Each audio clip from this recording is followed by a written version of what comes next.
Hey, my name is Lisa, and for those of you who are new to our channel, welcome, and for those who are coming back, welcome back.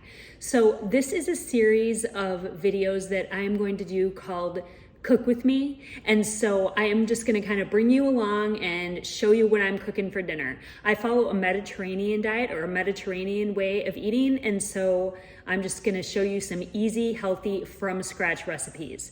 So one thing that I've done a lot of on this channel is I have done a lot of Mediterranean shopping videos, and one thing that I talk about when I did my Aldi shopping video are these lentil lasagna sheets. So today we are going to make some lentil vegetable lasagna. So I'm making both a vegetarian lasagna and a meat lasagna because, first of all, when I'm making one lasagna, why not make two? Plus I love having the leftovers to take to lunch. And Charlie and I prefer vegetarian lasagna and my boys like meat lasagna, so everybody's happy. But first we're gonna make some homemade ricotta cheese. Now some people call this ricotta cheese, some people call it farmer's cheese. In this video I'm gonna refer to it as ricotta cheese. I first learned about how to make this cheese from my friend Cass at Say Mojo Homestead, so I'm gonna go ahead and link her channel below. Your family will not even know that you use lentil noodles, I promise. They're no bake, they're so easy to use, and they're really, really good. So let's get into the video. So to make this homemade ricotta, I only need 3 ingredients. I'm using raw milk. I'm using lemons for my acid. And then I'm using salt. That is it. You only need those 3 things to make ricotta cheese. It's really helpful for me to have this clear lid for my Instant Pot when I do this. I just ordered this on Amazon. So to start off, I'm just gonna take a gallon of my raw milk and I'm gonna pour it into my Instant Pot. And I've already skimmed the cream off of this milk. Second one.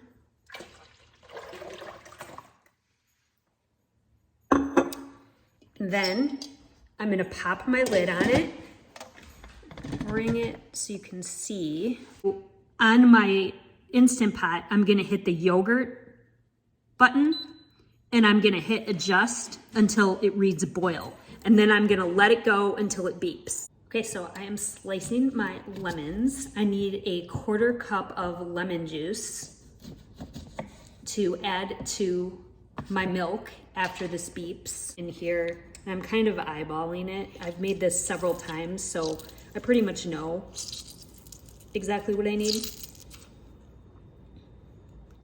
Okay, so I just heard the beep and I'm going to very, very carefully lift the lid off of this. What I don't wanna do is I don't wanna get any condensation from the top of this lid into my milk. So I'm gonna lift it really carefully and put it over here. And then you're gonna see there's kind of like a film on top of this. And so what I wanna do with that is I wanna scoop that off the top. It's gonna look like this. So I'm just scooping that off of the top. Sorry, I have my camera set up, so I can't show you that. And then the next thing I'm gonna do is I'm going to add the lemon juice. I'm gonna take my spoon and just really gently stir that in. And then I'm gonna wait about another 5 to 10 minutes and then I'll check to see if we've got some curds forming. So you can see the curds are already starting to form. Okay, so now I am going to separate the curds from the whey here. So I've got my bowl and I've got a big sieve on top of the bowl. And then I'm taking a smaller sieve to scoop out these curds. And then it looks beautiful. So I'm just letting it drain off a little bit and then I'm putting it right in here so more of it can drain off. So here is all of our beautiful ricotta cheese. And all there is left to do now is to salt it. So I'm gonna let it drain off a bit more and then I am going to salt it and put it away in the refrigerator for when I am ready to assemble my lasagna. But you really do have to try this. It's very, very easy. Okay, so right after I got done filming that segment on how to make the homemade ricotta, I set it up on the counter to cool. forgetting that I have the worst homesteading dog ever, and he wasted no time for me to be distracted, and he jumped up there and started eating the ricotta. D.O.G, now you won't look at me? You don't want to look at me because you know that you ate the ricotta, and you know that you're in trouble. So you're gonna ignore me. D.O.G, look at me. Look at me. See, he knows he was bad. And I was so upset. I was so distraught. I admit I cried, and I had to remake the entire batch of ricotta cheese, which I did. I do think that there is a lesson in there though. When you're cooking things from scratch, it's taking a little bit more time, it's taking a little more effort. And when something goes wrong like that, it is so extra frustrating, especially when it's your fault. Like, it was 100% my fault that I left that where he could get it. I know that I have a dog whose sport is counter surfing, and I should have moved it back further, so it's my fault that it happened, but it was still incredibly frustrating. But you just gotta keep moving on. Charlie was outside, he was doing stuff with my garden out there, and I went out there, I was all distraught, and he's like, honey, you just gotta keep pushing forward, just make a new batch, it's fine. But I'm just like, ah! But it's gonna be fine. So now we can carry on with the rest of the recipe.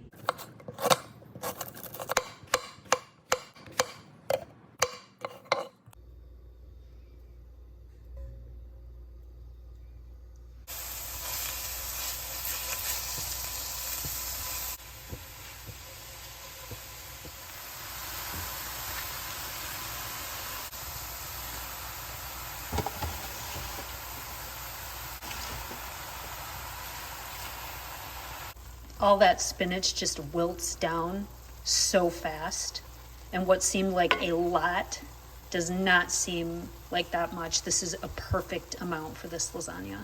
Got some venison browned up for the meat lasagna. Smells absolutely delicious. Now I've got all the ingredients cooked up for lasagna. What I like to do is just take a big bowl, and then I like to start building my filling.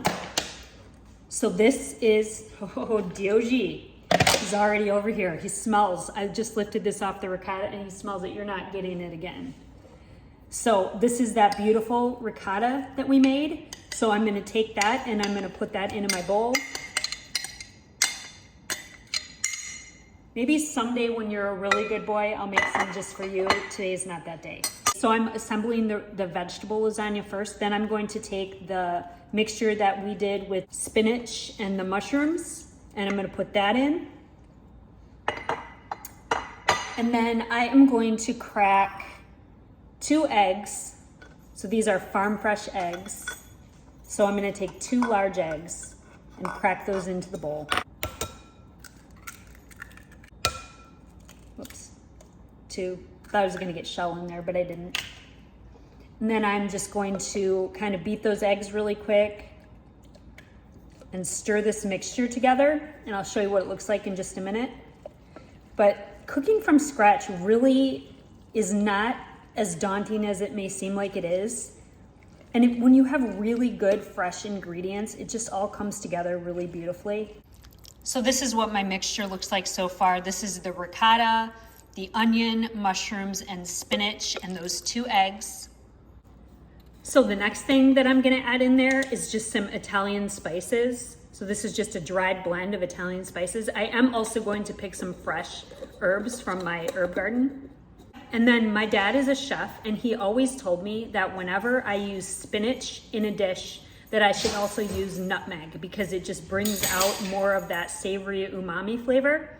So I have always added nutmeg to my lasagna whenever I add spinach. So I don't know, probably about a teaspoon of nutmeg. So this is what the mixture looks like. Sometimes I add a little bit of extra cheese to this. Sometimes I put some parm in it. Sometimes I put in some fontina or some Asiago, just whatever I have on hand. And you definitely want to add some salt. Okay, so now I'm going to start assembling my lasagna. So I've got my big pan here, and I've got my oven preheated to 350. And then I've got my sauce here. I love having homemade pasta sauce, but I do not have that right now. So my go-to when I don't have any homemade sauce is to use Raos. Just really clean ingredients, lower in sodium, not a ton of sugar. So the first thing that I'm gonna do is pour some in the bottom of my dish. And then I just kind of swirl it all around so it coats the bottom really nicely.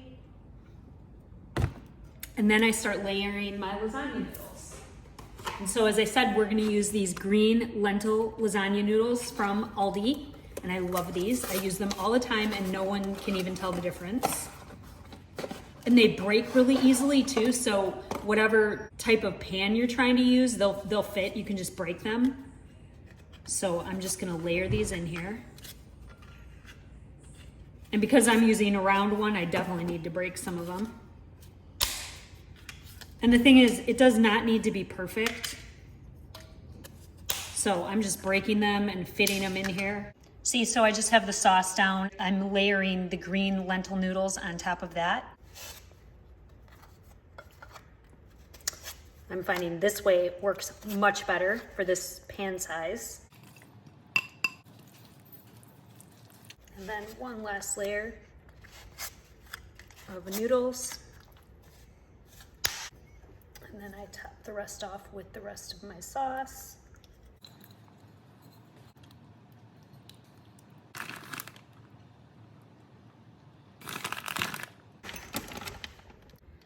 Okay, so we've got our lasagna all assembled, and this is going to go in a 350-degree oven for about 40 to 45 minutes. I like to turn on the broiler in the last 5 minutes or so just to get it nice and bubbly. And now I'm gonna go ahead and assemble my meat lasagna.